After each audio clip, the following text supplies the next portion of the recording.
Ladies and gentlemen, as we begin our services, if we can please kindly turn off all cell phones or electronic devices, or please place them on silent. Thank you.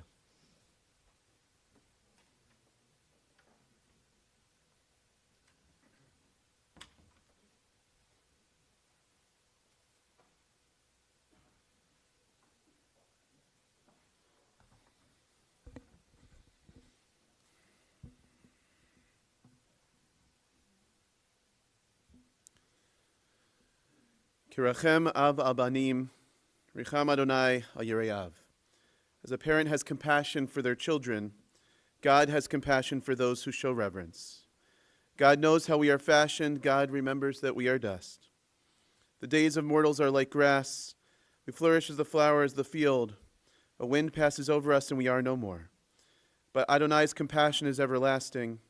God's kindness to children's children endures age after age, unchanging. Friends, we're gathered here this afternoon to pay tribute and to honor the life of Marshall Ogen to his eternal home, and to also provide comfort and support to his very special family, especially to his wife Wendy, to his children Peyton and Preston, to his sister Lisa, and to his parents Cindy and Stan, and extended family and friends that are gathered here this afternoon. We'll begin our funeral service as we've done for generation after generation as we turn to the ancient words of Psalms for comfort, beginning with Psalm 121. Shir Lamalot, Esai Nai El Harim, Me'ayin Yavo Ezri. Ezri Me'im Adonai Osei Shamayim Va'aretz, Al Yitein Lamot Raglecha, Al Yanum Shomrecha. Hine lo yanum velo yishan shomer Yisrael. Adonai shomrecha, Adonai tzilcha yad yaminecha. Yomam hashemesh lo yakecha v'yareach balayla. Adonai yishmorcha mikol ra, yishmor et nafshecha. Adonai yishmor tzeitcha v'echa, me'ata v'yad olam. A song for ascents. I lift up my eyes to the mountains. From where will my help come? My help comes from Adonai, maker of heaven and earth. Adonai will not let your foot give way. Your guardian will not slumber. The guardian of Israel neither slumbers nor sleeps. Adonai is your protection, a guardian at your right hand. By day the sun will not strike you, nor the moon by night. Adonai will guard you from harm. Adonai will guard your soul. Adonai guards your going and coming, now and forever. Mizmor LeDavid, Adonai ro'i lo echsar. Binodeshe yarbitzeni al mei menuchot yinahaleni. Nafshi yeshovev. Yancheni b'maglei tzedek leman shemo. Gam ki elech begates al mavet lo irara ki ata imadi. Shivtecha mishantecha hema yenachemuni. Taroch lefanai shulchan neged sorarai. Dishanta v'shemen rosi kosi rabaya. Ach tov v'chesed yurdefuni kol yemei chayai. V'shavti beveit Adonai le'orech yamim. Those were the Hebrew words of Psalm 23, also known as the Shepherd's Psalm, a psalm that we turn to in difficult moments such as this one. I'll invite that you join with me in the English of Psalm 23. The Lord is my shepherd, I shall not want. He maketh me to lie down in green pastures. He leadeth me beside the still waters. He restoreth my soul. He guideth me in straight paths for his name's sake.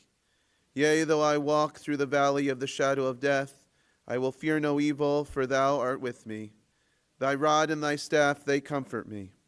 Thou preparest a table before me in the presence of mine enemies. Thou hast anointed my head with oil, my cup runneth over. Surely goodness and mercy shall follow me all the days of my life, and I shall dwell in the house of the Lord forever. Amen. Friends, we are approaching the end of our yearly Torah reading cycle, which means that we're currently reading from the fifth and final book of the Torah, the book of Deuteronomy.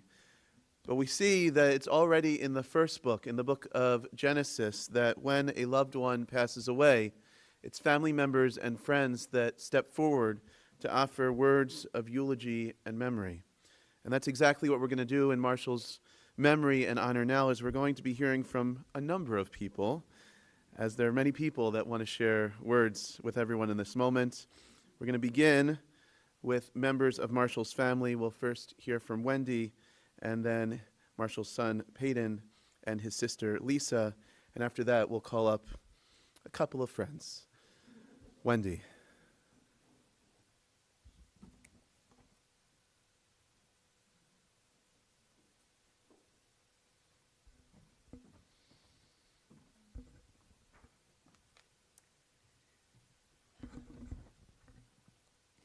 I don't think that any words can really express the way that I felt about Marshall.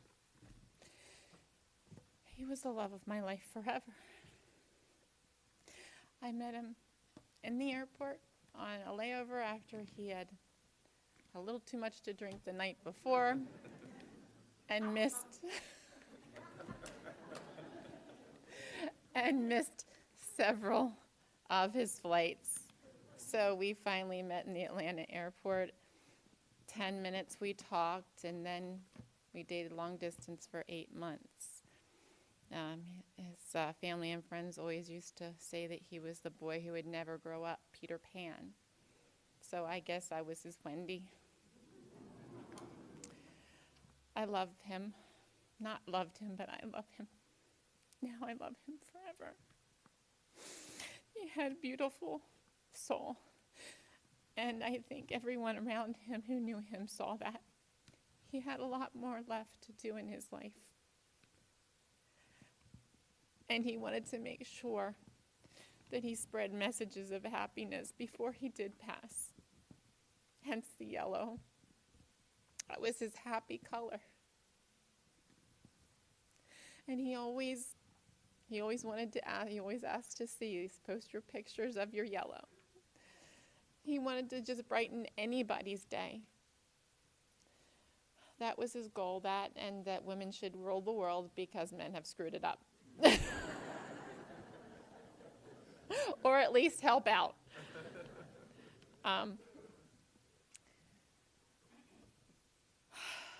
One of the things that we talked long distance for 8 months before I moved up here, so we had no choice but to talk, which is probably one of the reasons why he got to know me. Most other dates he went on, it was just like you sit and you chat at the movies, but we talked for hours and hours and hours, and fell in love with him before he even came down to see me in Miami. Might have forgotten a little bit what he looked like, but yeah, it was before, cell phones and all that.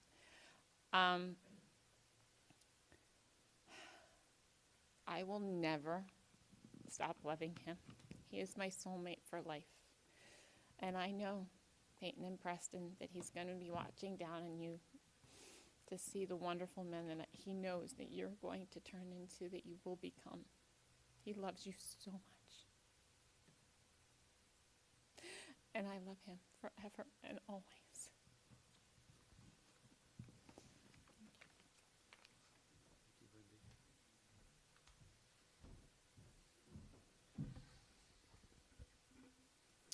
Thank you, Wendy.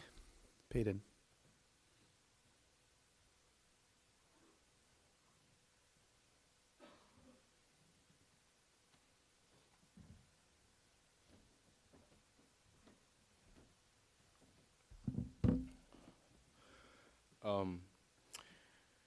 You all knew him as Marshall Ogen.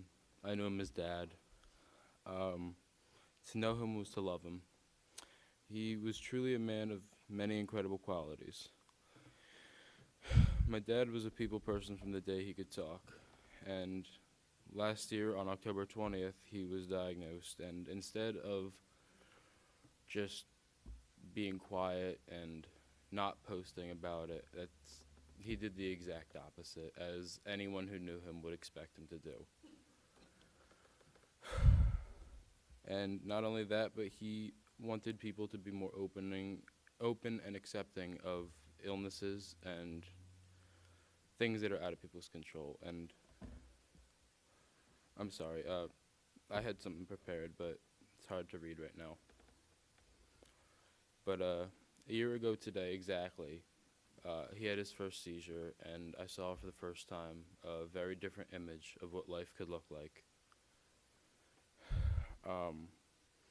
He was, and honestly, he still is my rock, and I was with him all the time. Most of you, I was probably in the passenger seat of his car for multiple of his phone calls between the two of you. And honestly, my dad found his strength in people. And while I didn't see this until he had a giant party when he was diagnosed, I didn't see it until then. But he really did have a gift for bringing people together. With less than a 12-hour notice, there were people flying in, driving in, and we had 300 some odd people at that house in one night. He said if there's going to be a celebration for his life, he wants to be there. And he called it his live Shiva. Before I take my seat, I just want to ask that you all remember that time really is a gift. And I know everyone says that, but it's different when you experience it for the first time. Tell the people you love that you love them, and make sure you know it.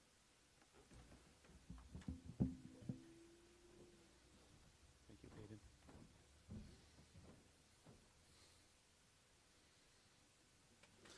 Lisa.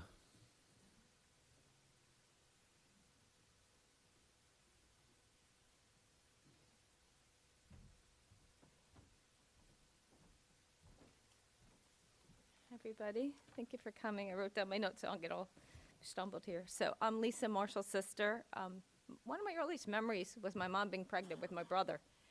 You guys have all seen his childhood bedroom wall with all those stickers and posters. I was there when it happened.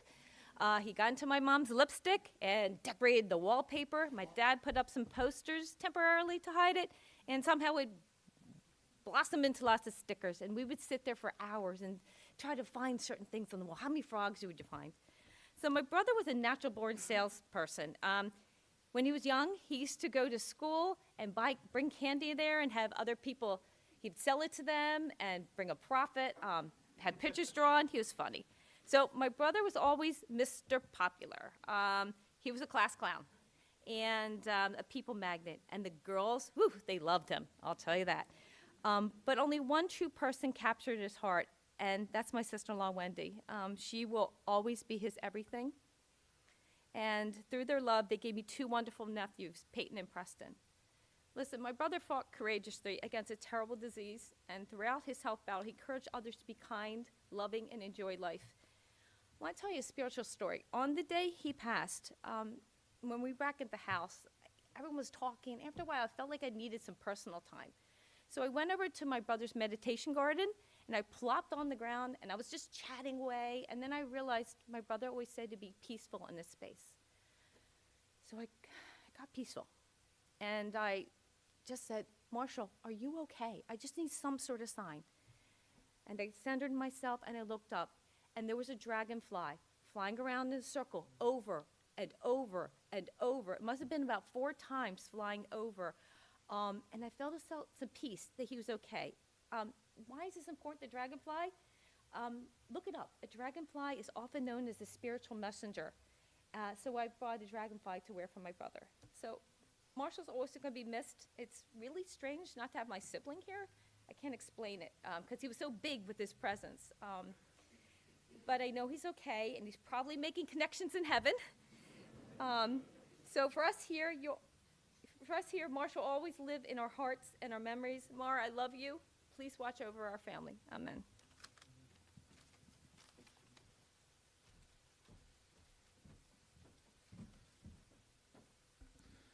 Thank you, Lisa, and also to Wendy and to Peyton. And now we're going to hear from a number of Marshall's friends from different parts of his life, from different circles of his life. So we're going to hear from Dan Berman, Larry Lempert, Joanne Harmon, Larry Schreiber, Charlie Kessler, and finally Leo Bridgewater. So we'll start with Dan.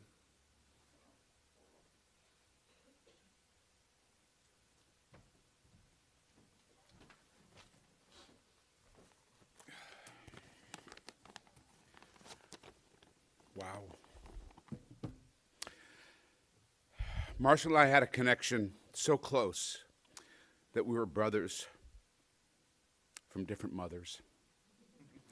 Yes, when I was talking to Stan, he reminded me that Marshall referred to me as half boss, half brother. But I never felt like his boss. I always felt like his brother. We joked. We shared a brain. This was especially obvious during sales calls and sales meetings and presentations. We'd finish each other's sentences. We talked, both loved the same foods. We were always looking for the best falafel and shawarma on a sales trip. And he was always the first call in the morning. He would call me when I was walking the dogs, usually around 7:15, 7:30. And he was my last call at night, usually around 10, 10:30 when I was closing down my computer for the night. Last year when Marshall was diagnosed, I prepared myself for a painful and arduous journey. But surprisingly, during this very difficult year, there was a positive. Marshall and I drew closer, and we were already pretty close. And Marshall drew me into his world here in South Jersey. But through this journey, I also got to know his family. Wendy is now a cherished friend and sister. Peyton and Preston are now my nephews. I got to know Marshall's favorite restaurants, all of them. And they are all the best. And yes, Bricco is the best pizza you will ever taste.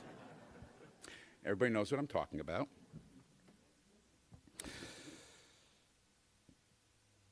Marshall, in his last days, I got to know his friends, especially an amazing brotherhood on Facebook that he introduced me to the day he was diagnosed. I got to know business colleagues on a deeper level than I ever knew possible. When I hug a mutual acquaintance at a trade show, the hug, the connection are a lot more intense because of Marshall's aura is with us. This was Marshall's superpower. He was a super connector. Everyone in this room understands this superpower because that's why you're here. I can't tell you how many people I have met over the years before Marshall got sick that have said he changed their life. That's a powerful statement. Most people on this planet, if they are lucky to do this once in their life, I would venture to guess that Marshall did this with everyone in this room. I'm going to go out on a limb and ask anyone who shares this sentiment that Marshall changed their life to please stand and show a moment of respect. It's pretty friggin' amazing. Pretty friggin' amazing. Look around. Look. And when I say change, this is not a platitude. This is real. Please sit. This is Marshall loved networking, introducing people to each other. He never, can't see.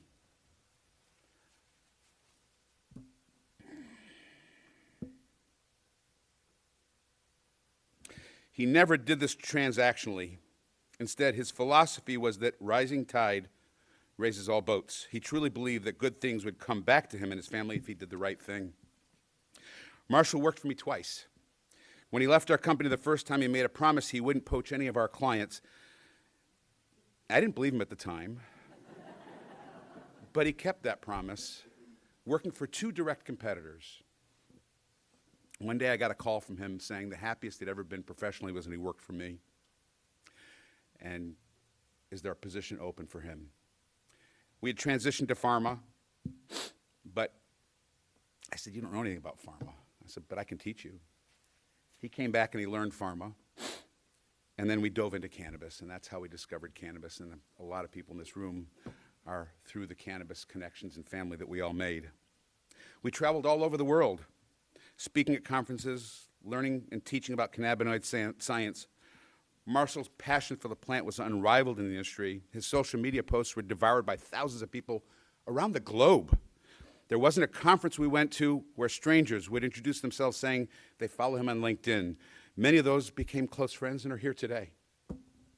This superpower, what Marshall called the butterfly effect, was what he lived for. Nothing made him happier than when 2 people he introduced became friends, business colleagues, clients, vendors, or all the above.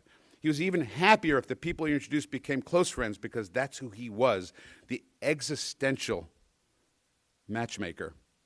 I say existential because he's still doing it, even though he is no longer with us on his deathbed. I've made several lifelong friends. You know who you are. Think about that on his deathbed. He was bringing people together in a profound and deep way. I've had the opportunity to meet in person for the first time people I only knew through social media, and Marshall brought us all together. So I can't think of a finer tribute to Marshall than to propose the following. I want everyone here today to introduce yourself to a total stranger present here today or through social media with the full intention of becoming best friends with this person.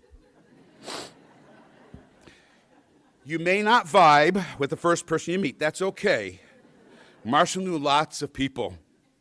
I guarantee you will find somebody in his network if you keep looking. But here's the deal. When you do find that Marshall connection that gives you the wow that Marshall would be looking for, be sure to bottle it and tell the world how you met at a common friend's funeral when given an existential challenge to find a new best friend in his network. I can't think of a better way to honor his memory. Wendy, Peyton, Preston, Stan, Cindy, Lisa, and Jean, I love you. I love you from the bottom of my heart. Getting to know you and being with you over this last year's journey has been a profound privilege. Marshall taught me so much over our 35-year friendship, but he taught me more in the last year than all those years combined. His battle to destigmatize any disease, especially glioblastoma, was his dying passion. His deep and very public fight for life has been an inspiration to literally thousands of people. When faced with a terminal disease, one's perspective on life changes. He taught me that the best place to live is in the moment, in the present. That's all we have, that hug, that kiss, that one last laugh. Even in his diminished state, Marshall was making me laugh until the end. I guarantee that every single person in this room will be recalling funny Marshall stories over the next year. This is part of healing process, and my gosh, there's a lot of material. Starting with Burger King. Not appropriate for this venue, but ask around. I'm sure someone knows the whole story. This is how we heal. We laugh, we cry, we scream, we hug, we appreciate life in the moment. As most of you know, in his early years, Marshall never smiled for pictures. He was not that prone to emotions, and he was certainly never known for saying, I love you. As he grew and matured over the years, and after he met Wendy and had children, he was much more open to this type of affection. However, over the last year, he said it at the end of every conversation and every visit, I love you. I would say, I love you too. We weren't just business colleagues. We were brothers. And Wendy, Peyton, Preston, I am your uncle and brother-in-law. I would be honored to continue this role for as long as I am on this earth. All that Marshall wanted was for you to have a community full of love and support. We are your net. We are your parachute. We are your landing pad. We are here for you. I love you.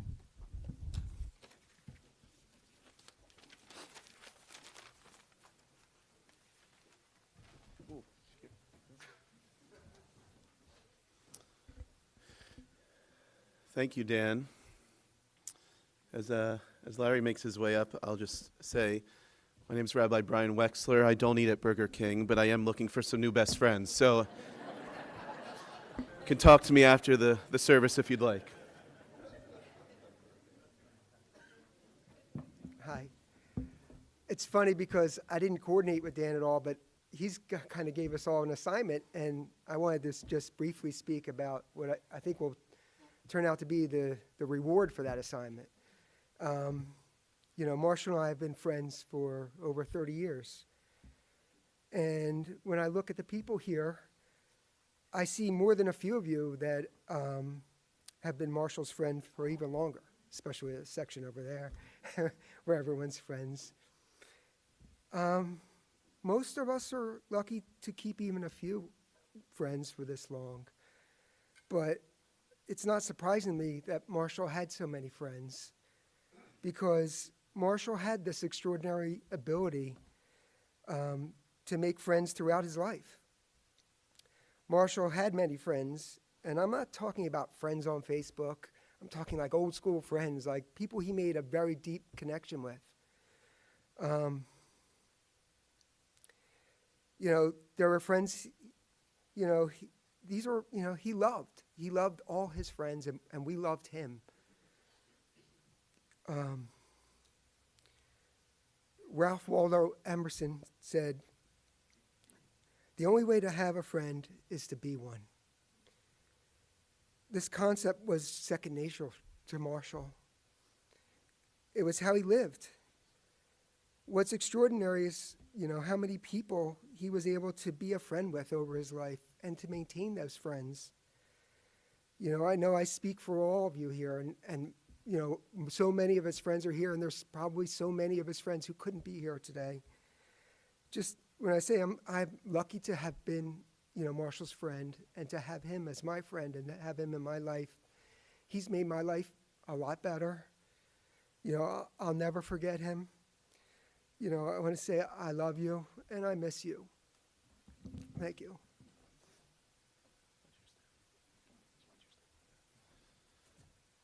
Thank you, Larry. Now we're going to invite up Joanne.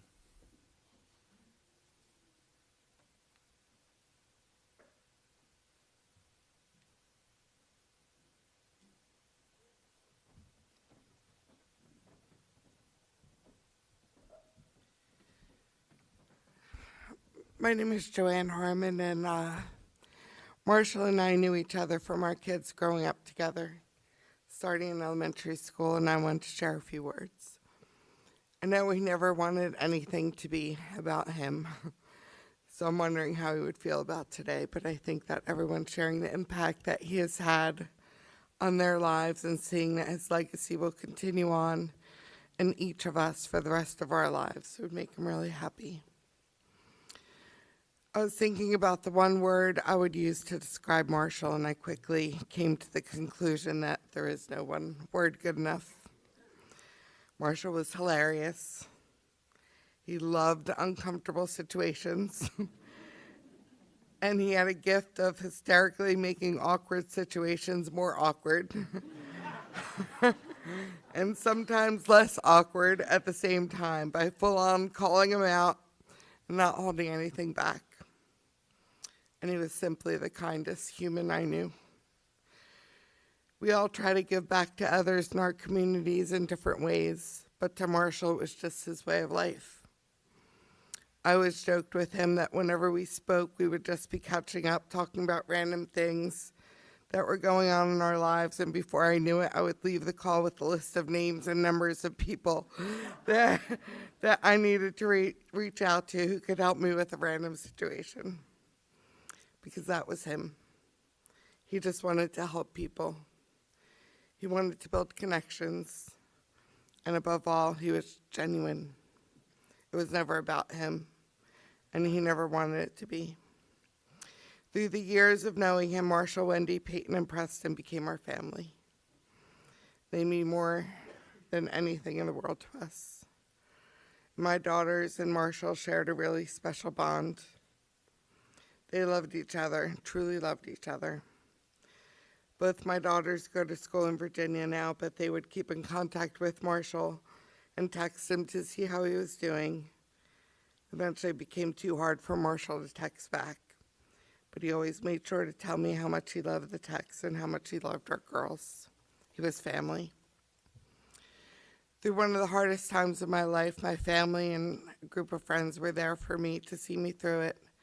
And Marshall led that charge. And like he did for so many others, he saved me. He understood me, and he protected me. And I'll never forget that. He changed my life in so many ways, but each day he also made me a better person. And after Marshall had his first seizure a year ago, a couple of friends and I started a meal train. It was before he was diagnosed, and we just wanted to help, so made sure it was okay with Wendy, and she was very grateful. So Beth Ann, Terry, and I started spreading the word. We just asked people to sign up to deliver a meal if they would like to help out the family, and a couple days later, Marshall called me up. He said he was mad at me, which really took me aback because Marshall never got mad at me. He proceeded to tell me he was mad at me because he didn't want to ask for help and be seen as less than. But then he said it actually helped him and made him realize that he was going to use this opportunity to share what he was going through to spread awareness, and maybe it could help others. And then he made his first post on Facebook. And that day I told Marshall that he would never be thought of as less than. Anyone who knew Marshall knew that he was the very definition of more than. One of the most important things to Marshall was building connections, not connections that would help him. What was important to him was connecting people with one another. And our friend Dom said it best. We all have different groups of people in our lives. And for me, I always thought of them as in compartments, separate compartments. I have my family, I have my work, my community, friendships I formed through the schools. They're all different. But for Marshall, they're all one. And I quickly realized when that Tuesday morning in October, after he was officially diagnosed, he called me up that morning and said he wanted to have a party.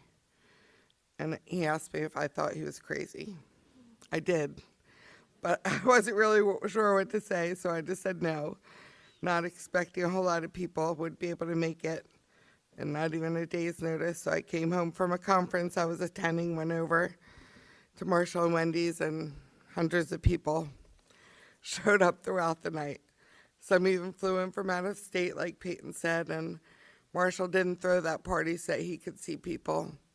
Marshall didn't throw that party so that people could see him. He threw that party so that all the important people in his life could see one another and connect with one another, because that was Marshall. Great people surround themselves with great people. And some of the greatest people I've ever met are in this room today. And I've met them because of Marshall. And now we're bonded forever. That is Marshall's lasting legacy for all of us.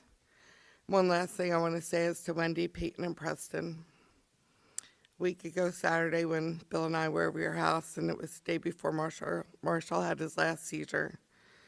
Marshall was upstairs. Bill, my husband, and Wendy were fixing the doorknob. Marshall was calling for help, so I went upstairs to see what your dad needed. I brought him some ice water, and before I left the room, he told me he was scared. I held his hand, and I asked him what he was most afraid of. And he said, leaving Wendy and the boys. And the way he said it, I felt like he knew he was coming close. And the last thing I said to him was, don't be afraid, Marshall, we got him. We got him. We said we loved each other, and those were the last words we said. So Wendy, Peyton, Preston, you are a family, and we got you. We all have you. Not just today, not just the next few days. We'll make sure you're never alone. That's my promise to not only Marshall, but to each of you. Wendy, I know there are moments where you feel like you can't move and you hurt so badly. You feel like you can't go on, but that's not what Marshall wants. We got you. And when you have those times, call me. I'll be there. I'll hold your hand. I'll lay down with you. I'll play Rubik's Cube with you the right way, not Marshall's way. The one doesn't come after the 13. And I will watch Shark Tank with you. I got you. And Peyton and Preston, I know this is so painful and you feel a strong responsibility to fill your dad's shoes, but no one can fill his shoes, realistically and figuratively. No one expects that of you. Just be there for one another and be the best you that you can be. Take care of one another, how your dad would want you to. And you have my number, 24/7, call me. There is nothing more important in life to each of you. You are our family too, and we love you. And Stan, Cindy, Lisa, and Jean, that also goes for each of you. We love you. Like I said before, my daughters love to send notes to Marshall to check in on him. They were amazing notes and all very heartwarming. And Kaylee is here. She wanted to say something to Marshall. That's okay. I'm gonna read it. It's very good. It's okay. You got it. You got it. I'm gonna read it for you.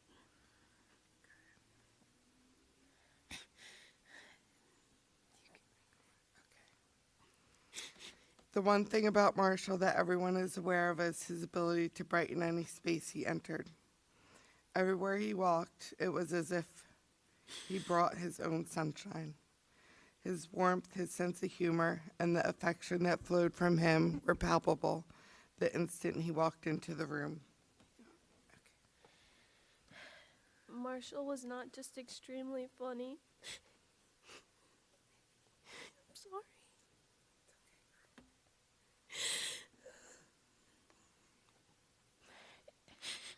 He was the type of person who could bring laughter to you when you needed it the most. His heart was so big that it seemed to have space for everyone. Whenever you needed advice, a hug, or someone to just listen to you, he was constantly available, giving his complete heart in the most simple ways. One of my favorite memories I've had with Marshall is the time he returned my binoculars after borrowing them for a vacation. As soon as I opened the door, my dog bolted out the door, and next thing I know, Marshall and I found ourselves chasing after her, making the most of a chaotic situation.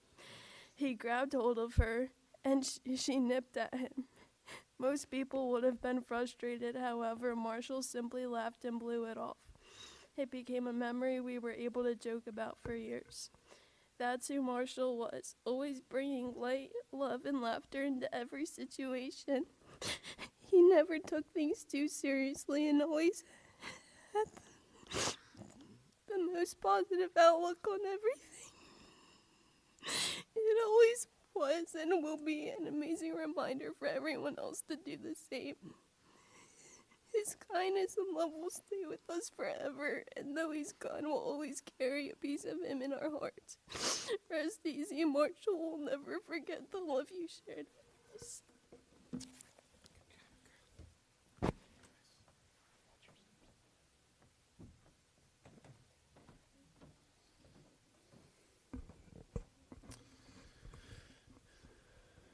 Thank you, Joanne and Kaylee. And now we'll hear from Larry Schreiber.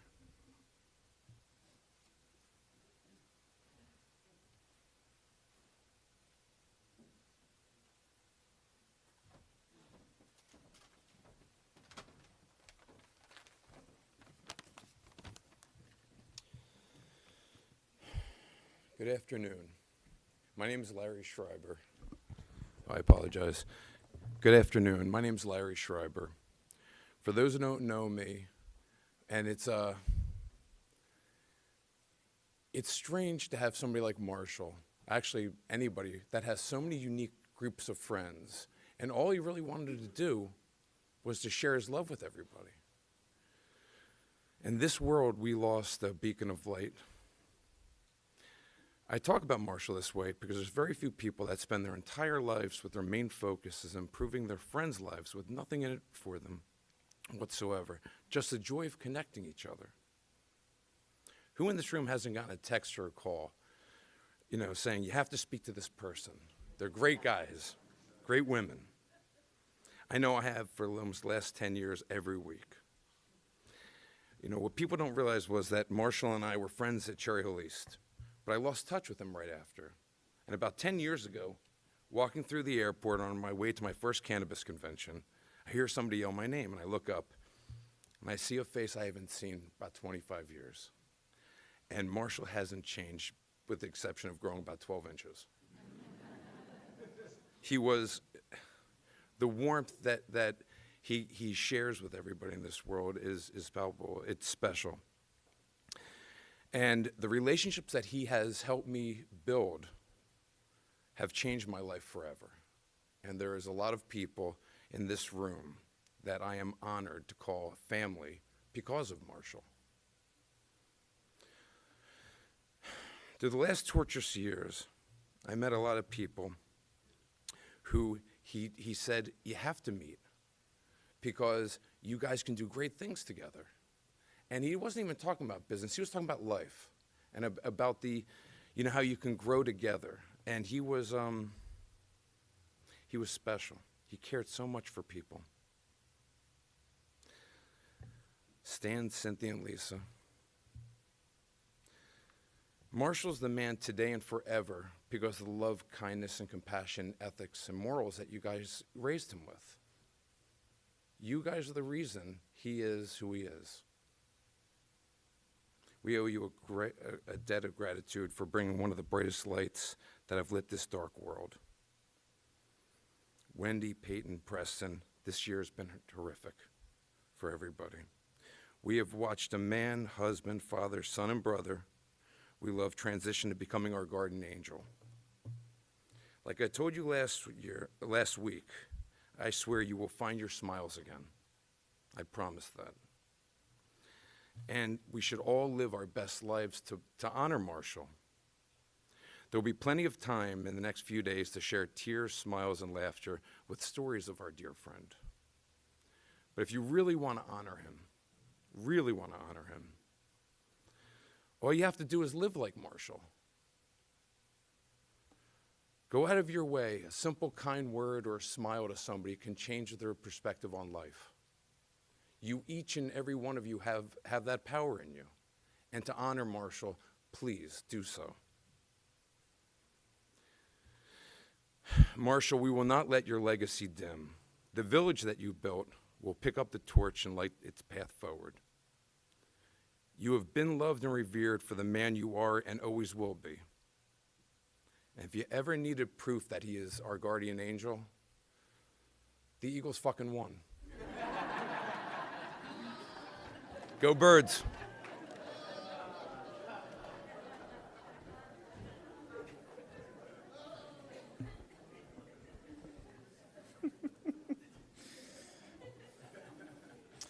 Thank you, Larry.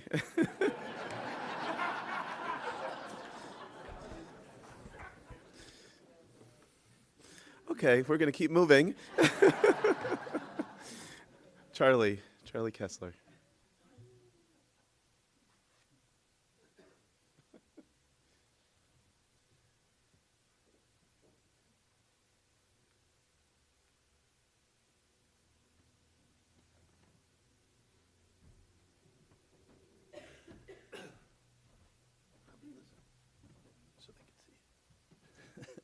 Hi, I'm Charlie Kessler. This is Sheila. I know her as Buddy. We're up here, she's up here not only because she's a great friend, my laugh track, but mainly as my support person to pinch me whenever I start to cry or if I say something inappropriate. I wish I was like you guys earlier. I should have had Big Rob type up my notes because I can't read my own writing. Sorry, Rob. I wish I was up here at a different time, but here we are speaking today. Mayo, most of you know him as Marshall, but Mayo was a great friend to many of us. I'm not here speaking only for myself, but I'm speaking for all of us at Rider College, Rider University for the younger people, and all of the Kroner dormmates Mayo had. I may not be included in all of the Rider Kroner memories, and they're not always included in every memory I had at 4 years. Well, some of them, Marshall was there, and a few others, the 4.5-year trend. But the one constant we had for those 4.5 years, Marshall seemed to be included in all their stories and all my stories. And we'll be here throughout the day if you want to hear the stories from Marshall's younger years. I'm sure that the same goes for all his neighbors, his friends, professional friends, and of course his family. I have no idea how he was able to stay so involved. This is time to pinch. Sorry. She's hitting me. I have no idea how Marshall was able to stay involved in all of our lives, but at the same time to have a full life with Wendy, Preston, and Peyton. Thanks. Hitting's not helping. Helping me. Now, this is when Big Rob's typing would have come in handy. Well, I don't know Wendy. I didn't know Wendy as well as my son and Marshall ever came to know Wendy, but only Wendy knows this joke. She is now we knew immediately that Wendy was Marshall's soulmate, and now she's part of our college family forever. This goes the same for Peyton and Preston. We will share our stories with you as you continue to grow into, thank you, as you continue to grow into great young men, and you can learn from your father from our stories. Our advice and guidance is here for whenever you want it and whenever you need it. And there will be times when you call me, and you'll hear a lot of no's because we're young adults. But if you want the yeses, you call Bry Guy, and he'll just remind you, do it, just don't get caught. We have all laughed and cried and everything in between with Mayo. Now's our time to pay it forward, to take care of Wendy, Peyton, and Preston, to smile, to remember him every time you see a smiley face or a sunflower. Lastly, he didn't want the hanky. My dad said always carry a hanky, but it sort of grosses people out, so sorry. She didn't want to borrow it, and I don't want to use mine. So, lastly, remember what Mayo's taught us, to express our feelings and to love each other. Nothing was truer at his last party when he gave me a hug and said, I love you. But the Mayo I knew, we would have never gotten that. And with that, I want to make sure all of our Ryder and Kroner friends know that I love you guys. And with that said, all of us want to express our love to the family. Wendy, Peyton, and Preston. So, yeah, I'll take a hit right now. Thanks. This comes from I like to name some names. Buddy, LL Cool J, Bry Guy, Sugar Babe, Bolt, Dom, Big Rob, Scott, Chris, Rich, Claudia McNaughty, Barb, the mailman, and new to the edition, Kung Fu Kev. But in closing, excuse me, I want to make sure Wendy knows how much we care about her. And I don't know if everyone will agree, but to me, she'll always be little Hercules. Her strength and courage was greater than she ever planned. She's stronger than I ever could have been, and I know she's stronger than she ever wanted to be. And with that, no tears have fallen yet, but we're close. I just want to say to the Ogen family, we all love you, and I have a gift for each of you when we step down.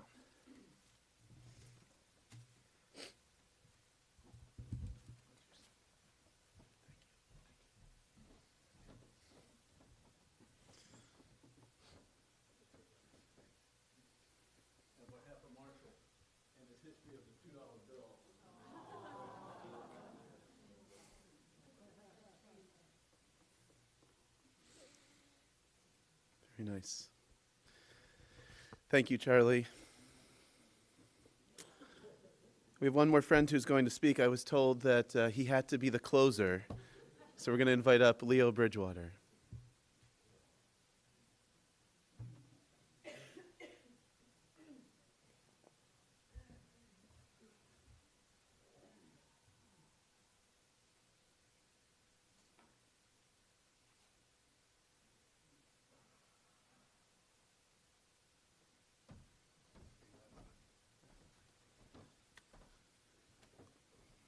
The closer. Really? Really? Really? Hi everybody, my name's Leo Bridgewater. For those of you who don't know me, even the black guy was crying. You know, my father used to say to me, that we process death differently. You know, I did 6 tours in Iraq and 4 in Afghanistan, and he did a number of tours in Vietnam. And so because we had seen death, in his mind, it's just something we deal with. And that is one of the things that when that party that Peyton was talking about, I was there. And your dad cornered me in the basement when everybody had left. And your father and I have a way of talking to each other and around each other. You've seen it, you heard us. And just for all you that don't know, there were times in New York, one time I missed the last train, so I had to stay overnight, and I ended up sleeping in Marshall's room with Marshall. And if you guys ever seen Planes, Trains, and Automobiles, remember that? That was us. I promise you that was us. And someone had made mention that, you know, all it takes is for one thing to happen, and that's a joke that you can just keep playing on and playing on. Well, I have a nickname from that now. My nickname is Black Magic. And don't stand too close because you might fall in love. And Marshall used to say to me all the time, he was, you know, hey man, gonna make me feel warm tonight. And I'm like, you don't get away from me. You know, I promise you, you know, like as I'm sitting here and I was looking at everybody and I was listening, and you know, Larry said a cuss word, so he set it off. You know what I'm saying? Not gonna cuss. You know what I'm saying? But you know, because I was like, damn, he just like that? Okay. All right, that's what we about. But here's what's interesting. As I was coming in, I was thinking, I've been thinking this since he left, you know, like, damn, I don't remember not knowing him. And we've only known each other for a few years. We have not known each other for the amount of time that it feels like we've known each other. Like I seriously sat there and thought about this for a hot second, because I promise y'all, I had no clue what I was going to say until I got here. Really, I didn't. You know, and the only reason why is because I could not remember not knowing him. And there's some people, you know, you talk about him, you go, damn, man, you missed a good one. This was a good one right here. Come from good stock. Y'all did good. Mom and Dad. Wendy, you're the upgrade. And just so we're clear, you was the upgrade. And just so we're clear, we prefer you more than Marshall. And Marshall is just cool. You know, he's the winner. But the thing is that when you listen to everybody talk, they're all saying the same thing. You know, they all talk about the connections that was made. Yes, Marshall used to, everyone that Marshall would talk to me about, and Larry and Joe and all of them could tell you, you know what I'm saying? Everybody that he told me about, they actually were better when I actually met them. And you know, and y'all know how Marshall could talk about somebody. He make you think like, damn, okay, I want to meet him. And then you meet him, and nobody ever disappointed me. Nobody. Me and Dan was on the phone for like, what, 2.5 hours, 3 hours. I kept him company while he was on a drive in Georgia because of Marshall. I was on a radio at Rider University. I was on a radio with him, and I had so many people hit me up because they want to talk to Marshall and me. They thought we were like a duo, a pair. Like Marshall had that way about him, and I know you all, you know, I'm not going to bore you all with all the things that you already know about this dude. It's just when you want to look at his memorial, if you're wondering where his monument is, just take a look around the room. That's it. We're it. You know, and I used to say, he used to love it, because I used to say, we all black once the lights go out, so I don't care. You know, let's go. That was me, you know. And Marshall could talk you off the edge like he did me a couple of times. You know, he got me out of trouble with my wife a few times. You know, no, this is what you're going to do. Let me tell you how you do it. Let me tell you exactly how you do it, you know. And then and you say, look, listen, look. This is what you do. My beautiful bride's right there. You know. Look, it's talking about Marshall in the past tense. It's not going to be right with me. It will never sit right with me. I still can't believe he's not here. Last time I spoke to him, I asked him, I was like, yo, bro, when you get to where you're going, man, make sure you send me some lotto numbers. I used to say that to him all the time, you know, and don't haunt me either. Make your dreams. And then I thought about it, and I was like, I should have never said that because his stupid ass would haunt me just because it was funny. It would be funny to him. He would get a joke. It would be really, really funny. And so, you know, the other day I spilled coffee on myself, and I thought it was Marshall doing that. I love you. Godspeed. Thank you for all that you've done. Thank you for all that you continue to do. You know, I will continue to be the person that, you know, you slept with.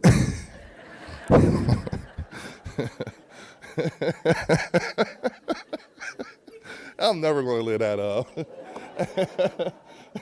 You're the guy that Marshall slept with. Yeah, yeah. But that's okay. We'll have it any other way.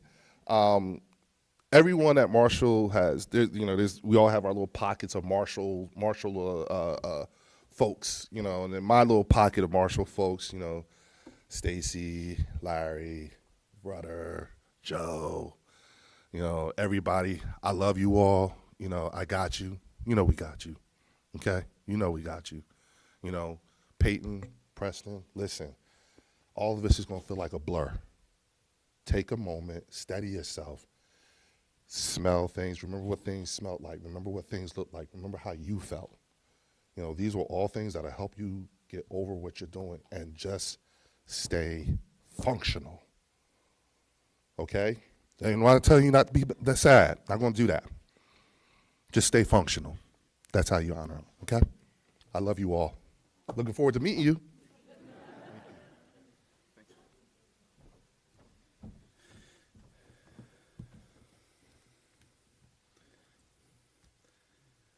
Thank you, Leo.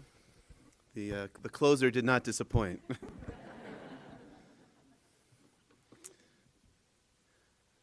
I have to say that when the family told me yesterday afternoon, that there were going to be 9 speakers at the funeral, I've never had a family tell me that there were going to be 9 speakers at the funeral before. And all I could think of was Harry and the Platt family standing in the back going like this, which they are not doing. But I understand. And I'm going to try not to cry now too. But I also now understand so much better why when Dan asked everyone to stand up for those who Marshall has changed their life, and the entire room stood up. And now I feel that through these stories, through these memories, through getting to meet Marshall's family and getting to meet Marshall on what turned out to be the last day of his life, that I can now stand with all of you as well. So I'm going to try to close this out, but that's a very dangerous task after hearing what everyone just shared, and especially after announcing that someone else was the closer. But I spent a few hours working on this, so please indulge. So friends, we're currently in the midst of the Hebrew month of Elul, the month that immediately precedes the High Holy Days. That means that Rosh Hashanah is less than a week and a half away, but who's counting? And I heard numerous eulogies for people who might be able to be a ghostwriter for me for Rosh Hashanah this year. But on the holiday of Rosh Hashanah, where we celebrate the new year, we repeatedly recite a prayer for life. We say, Kotvenu b'sefer hachayim, inscribe us in the book of life. And we say, Zochrenu lechayim, remember us for life. But one of the great truths embedded in our repeated prayers for life on the high holy days is contained in the Hebrew word itself, chayim. It's a plural form. In fact, there's no singular noun for life in the Hebrew lexicon.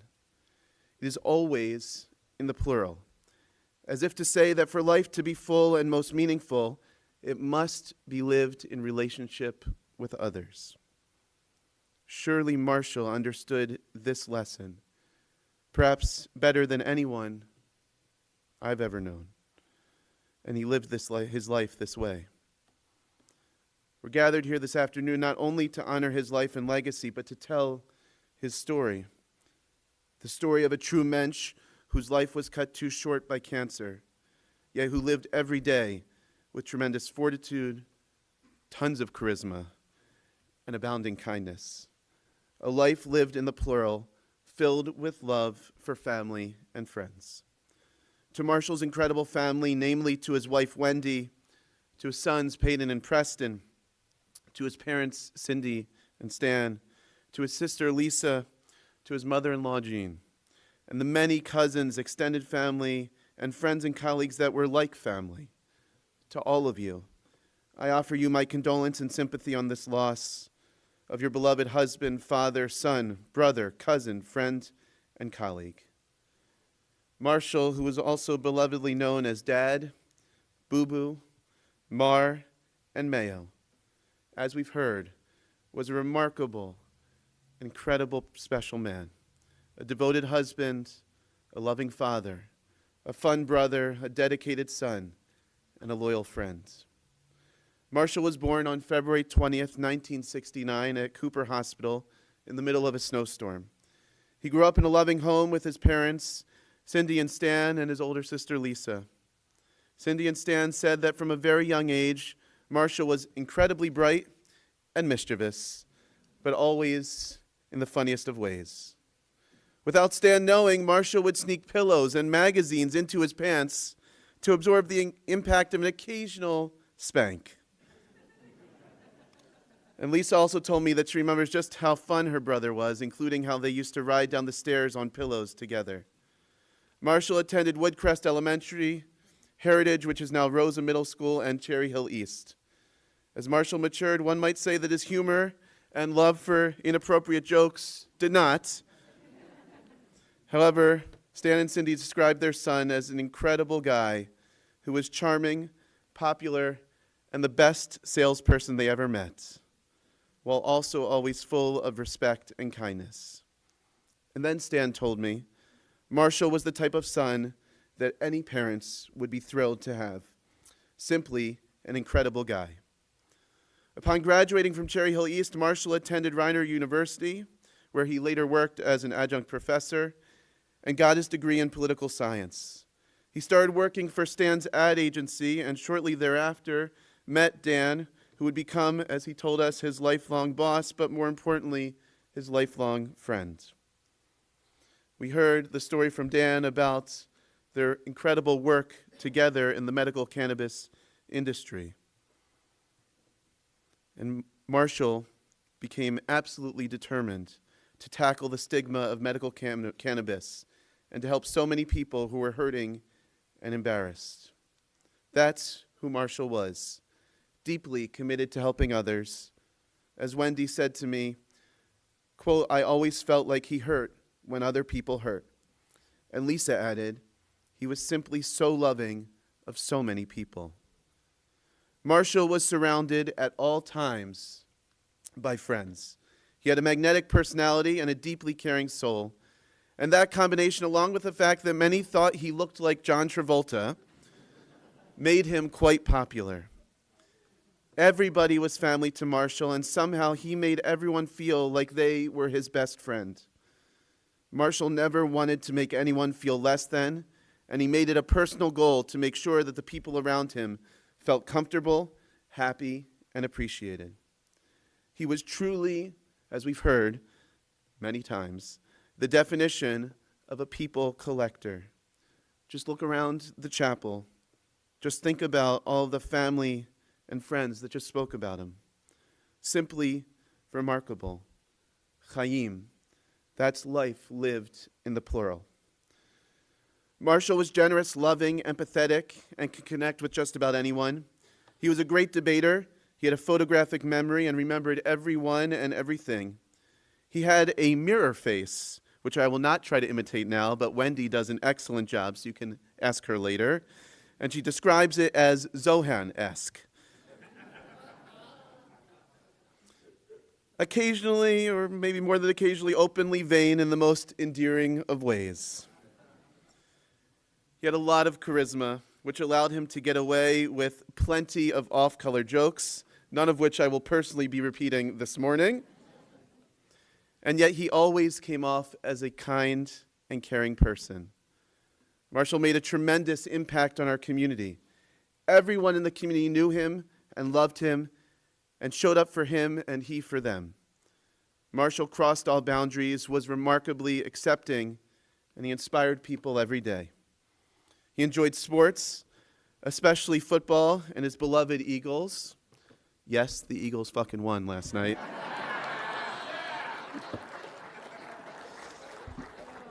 That's for you, Marshall. Don't tell my boss.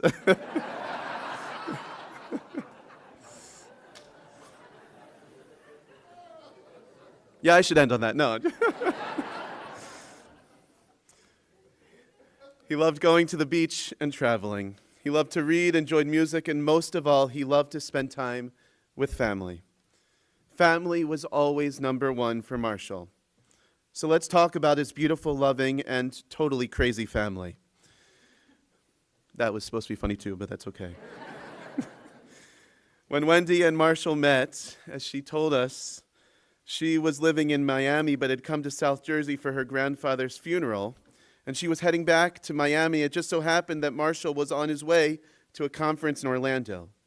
They both had a layover in Atlanta, and Marshall sought Wendy out in the airport. In fact, Dan told me that he remembers that he was on the phone with Marshall as he was walking through the airport when suddenly Marshall exclaimed, "I gotta run, there's a hot chick that I need to talk to."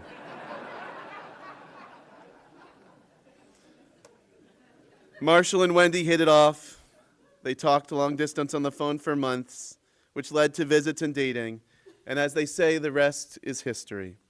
They were married on August 2nd, 2003. You know, when a couple stands together under the chuppah to get married, we recite Sheva Brachot, 7 blessings of joy. In 2 of these blessings, we pray that the couple become Re'im Ahuvim, beloved companions.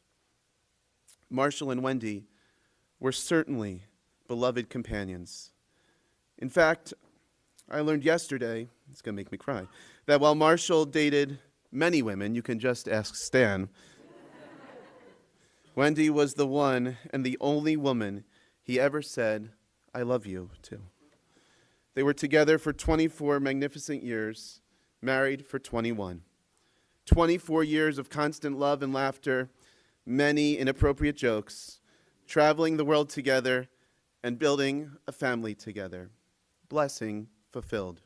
Re'im Ahuvim, loving companions, life in the plural. Wendy, I know that today is an impossible day. As you told me, Marshall was literally your everything.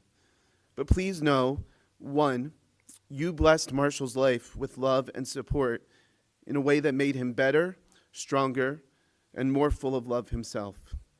And 2, know that love doesn't die. His love will live in your heart forever. Marshall loved being a husband. He excelled at being a brother to Lisa and a son to Stan and Cindy, and then also to Jean, who he had a special life-saving relationship with. And perhaps most of all, he loved and was proud of being a father to Peyton and Preston.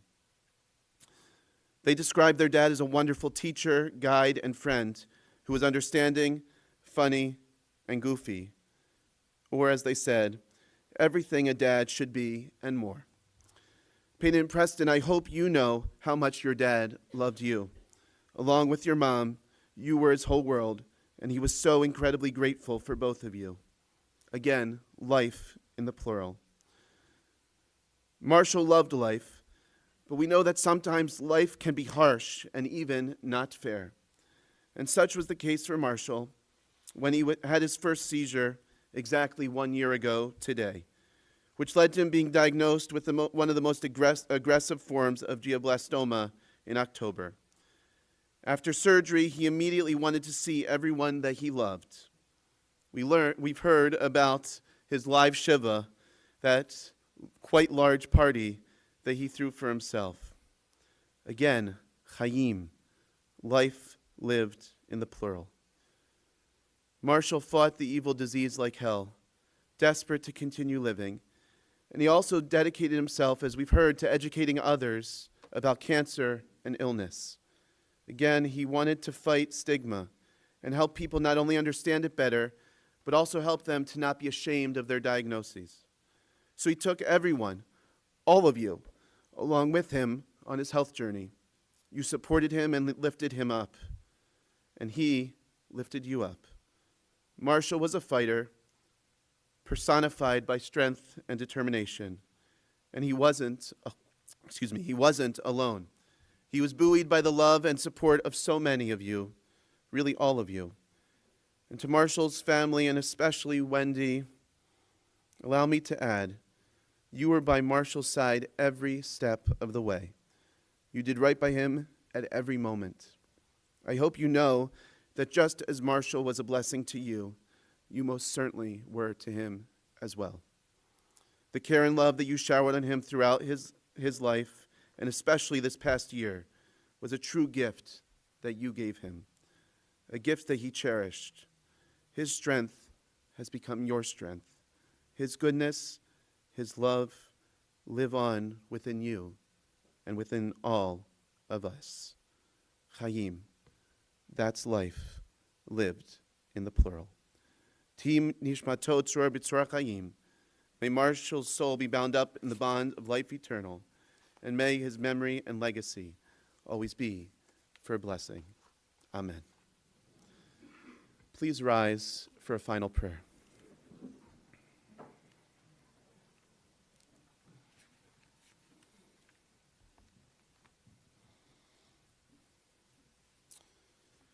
El Mali Rachamim, Shochein Bamromim, Hamitzei Minucha Nechona Tachat Kanfei Hashchina, B'Ma'alot Kedoshim Otorim Kizor Harakia Mazhirim, Et Nishmat, Meir Avram ben Shalom Hirsch Besura Ashna, Shalach Leolamo, Began Eden Te Menuchato, Ana Ba'al Rachamim Hastireo Betseter Kenafecha Leolamim, Utsur Bitzura Chayim Et Nishmato, Adonai hu nachlato, v'yanuach b'shalom, amishkavo, v'nomar, amen. Exalted, compassionate God, grant infinite rest in your sheltering presence among the holy and the pure, to the soul of Marshall who has gone to his eternal home. Merciful One, we ask that our loved one find perfect peace in your eternal embrace. May his soul be bound up in the bond of life. May he rest in peace, and let us all say, amen. You may be seated.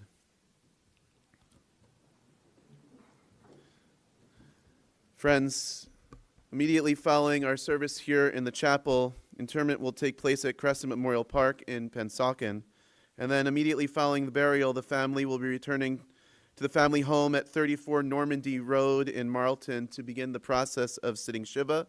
Guests and comforters are welcome this afternoon and this evening, starting immediately following the burial, and are also welcome tomorrow and Wednesday in the afternoon and evening, beginning at 4 p.m.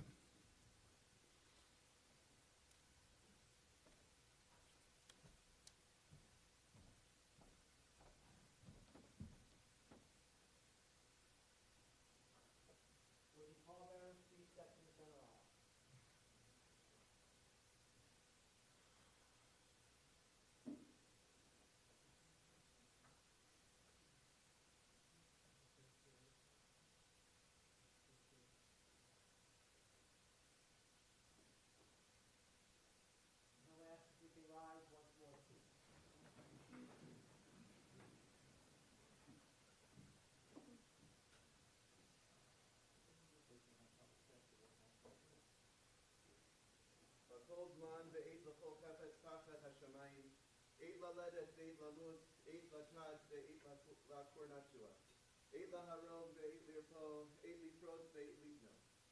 season is set for everything, a time for every experience under heaven, a time to be born and a time to die, a time for planting and a time for uprooting, a time for hurting and a time for healing, a time for tearing down and a time for building up. 8 litkot ve8 listot, 8 sifud ve8 ripot, 8 lahashlich avanim ve8 kenos avanim, 8 lahavot ve8 lirchot mechaveh. A time for weeping and a time for laughing, a time for crying and a time for dancing, a time for throwing stones, a time for gathering, a time for embracing, and a time for refraining. 8 l'lakesh ve8 la'aved, 8 lishmor ve8 la'ashli, 8 likro ve8 likfor, 8 lachashot ve8 ledaber.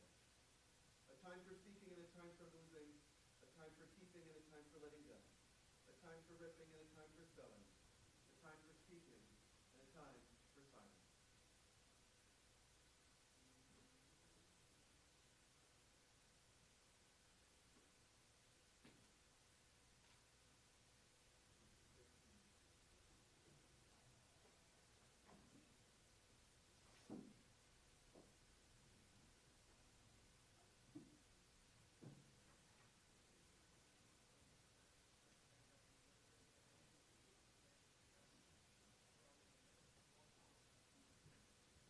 Seated, please.